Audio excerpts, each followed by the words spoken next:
বড় মানুষের মুখে একটা কথা খুব শুনতাম, খুব কইতাম কোনো কথায় কথায়, যে ব্যবহারিক বংশের পরিচয়। এই কথাটা যে ঠিক কথা, আমি এই কথাটা পুরোপুরি মানিয়ে নিতে একদম পারিয়ান না।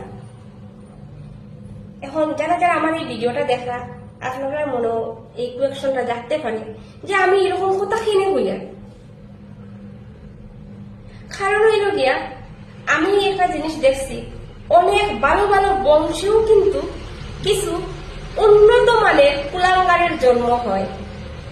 আমার কথাটা বলতে খুব বেশি খারাপ লাগে। আজকে থেকে 2 দিন আগের একটা ঘটনা। আগে আমি ফার্লাইন থাকতাম আমার বাবার চাকরি সূত্রে।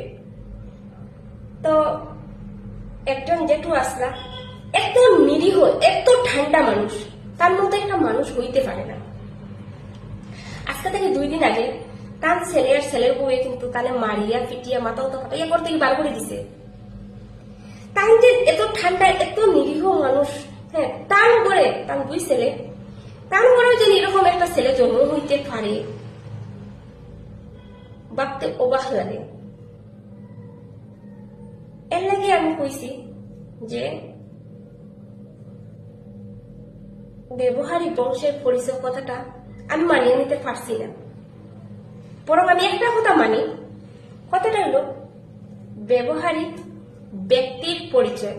হ্যাঁ, এই কথাটা ঠিক, আমি মানি এই কথাটা।